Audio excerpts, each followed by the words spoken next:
No,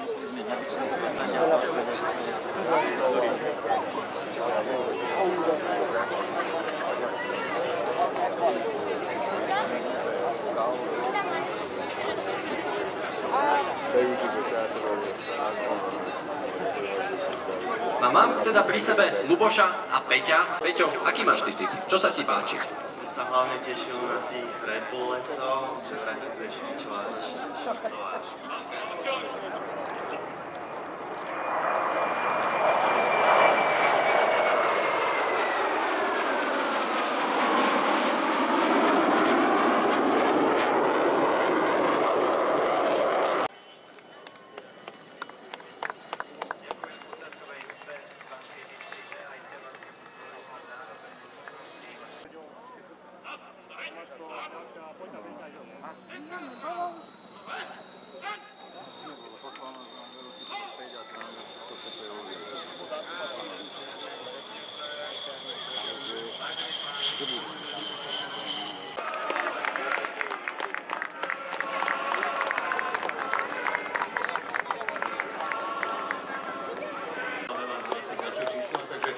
Vážení návštevníci, tým zároveň všetkých, na oblohe sa predviedli príslušníci padakovej služby, vzdušných síl.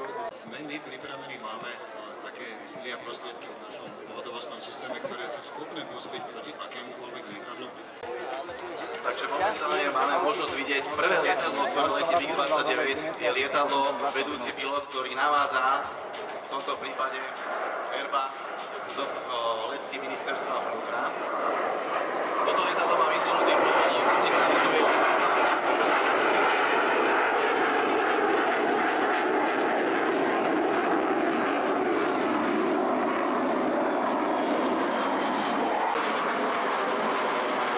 Elektrárne alebo hociaký iný cieľ, si vieme uvedomiť, že je to všetko krátka doba, skutočné rakety.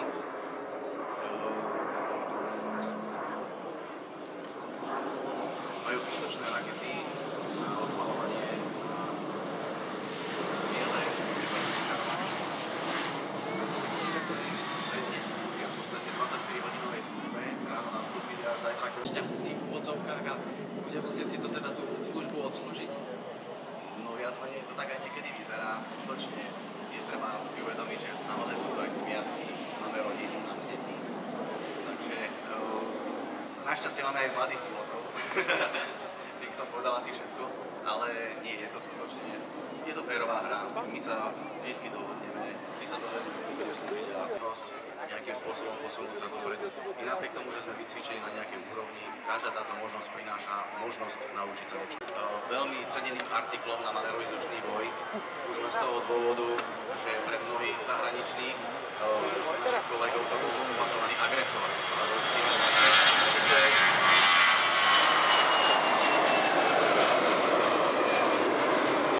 Máme teda možnosť vidieť pristávať naše teda opravné MiG-29 a teda máme ešte pár posledných sekúnd na to, aby som sa na chvíľku venoval predtým, než nám odstartuje ďalšia dynamická ukážka, pôjde o ukrajinský Suchoj 27. Ja som to už preznamenal, ja sa veľmi na túto ukážku teším, ale faktom je, že sa to rozhodne nebude, ide o veľmi silný stroj, ktorý teda vie. Môžeme aj po anglicky. No máme tu peňaženku, ale keďže patrí, teda predpokladám osobe zo Spojených štátov, tak ja skúsim preladiť. Mr. Keith Douglas Shook, if you are looking for your wallet, it's here at the podium. Počúvajte nielen teda rádio Vlna, ktoré nás od rána informuje, ale pozrite si aj RTVS, kde takisto prebiehli prenosy. A teraz nenavítam. Chlapi, ja som bol v obleku počas otváracieho, čo vám budem hovoriť. Treba naozaj ten pitný režim dodržovať. Odpadávali nám speváčky v zbore. Je to naozaj veľmi ťažké, ale asi rovnako zvláštne pocity majú aj piloti, ktorí nám momentálne ukazujú to, čo dokážu. Pokyny vo vzduchu, tak teraz sa začali opäť rozdávať klobúky Rádia Vlna a vznikla taká tlačenica, že niektoré teplejšie a teplejšie, takže opäť iba upozorňujeme, niečo na hlavu sa určite oplatí mať. Ja osobne asi nahodím už aj nejaký opalovací krém, lebo už to celkom začínam tu na slnku cítiť. Určite dodržujte pitný režim a pripomíname, že tu máme aj kolegov z okolia hasiči, ktorí teda pripravili nejaké aj to ochladenie pre našich návštevníkov, takže určite sa oplatí aj tam zájsť a trošku sa schladiť počas týchto horúcich. Tak lietadla nie sú modelky, nepočkajú, nenatočia sa tak ako potrebujeme.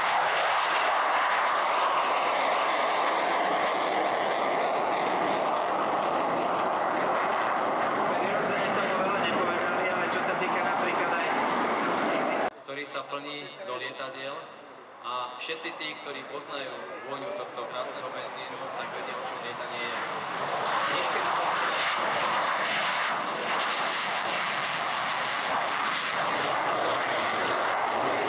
to najkrajšie a to najlepšie. Takže ešte raz pán Golovňa aj s vnukom, keby sa dostavili k stánku Červeného kríža, tu za našu.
Martin zo Zvolena, Robo zo Zelenča a mamička Adriana a? Adriana. No, my tu vás máme teda darčekové poukazy v hodnote 100 eur, klenoty Aurum, takže môžete nakupovať, nech sa páči, maminka.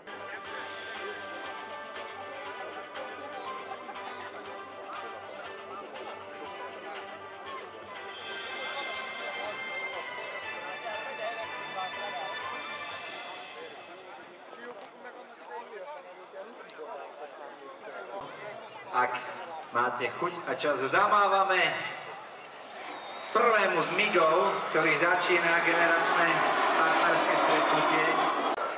Veľmi elegantné. Zaujímavosťou je, že všetky tieto tri lietadlá sú v dvojmiestnej tzv. Cvičnej variante.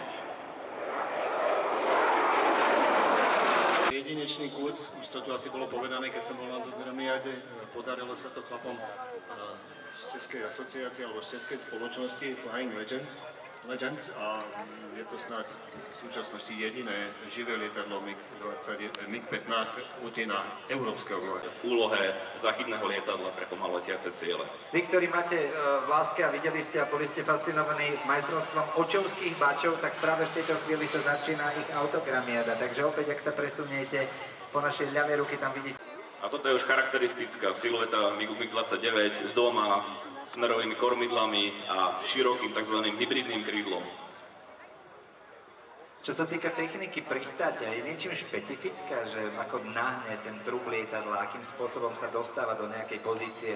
Áno, je to pre každý MiG alebo pre každú generáciu lietadiel charakteristické. Napríklad pristátie na MiGu MiG-21 vyžadovalo určité schopnosti, lebo práve konštrukcia v tej prednej časti zakrývala výhľad, tým pádom pilot mal možný pohľad len z boku, hlavne z ľavej strany. To je MiG-21 samozrejme. Áno, takže popri Jurgisovi, Kajrisovi, ako sme už tak... Bude to taká pomalšia skupinka a potom to bude ešte Flying Bulls, akrobatická česká skupina, ktorí určite... Či už našiel Petru Totovú, ak nie, tak takisto nech sa páči k nám ku stánku. Tu sa nikto ne...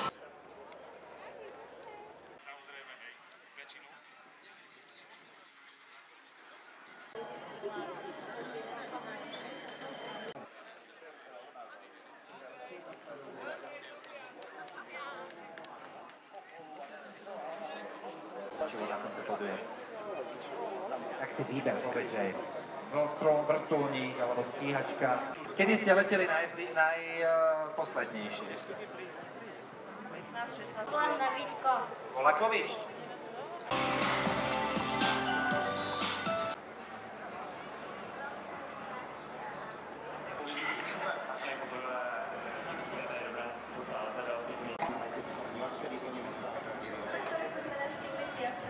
Ako 80 lietadiel vo vzduchu a na zemi z 13 krajín. Počasie najvyššia denná teplota môže vystúpiť.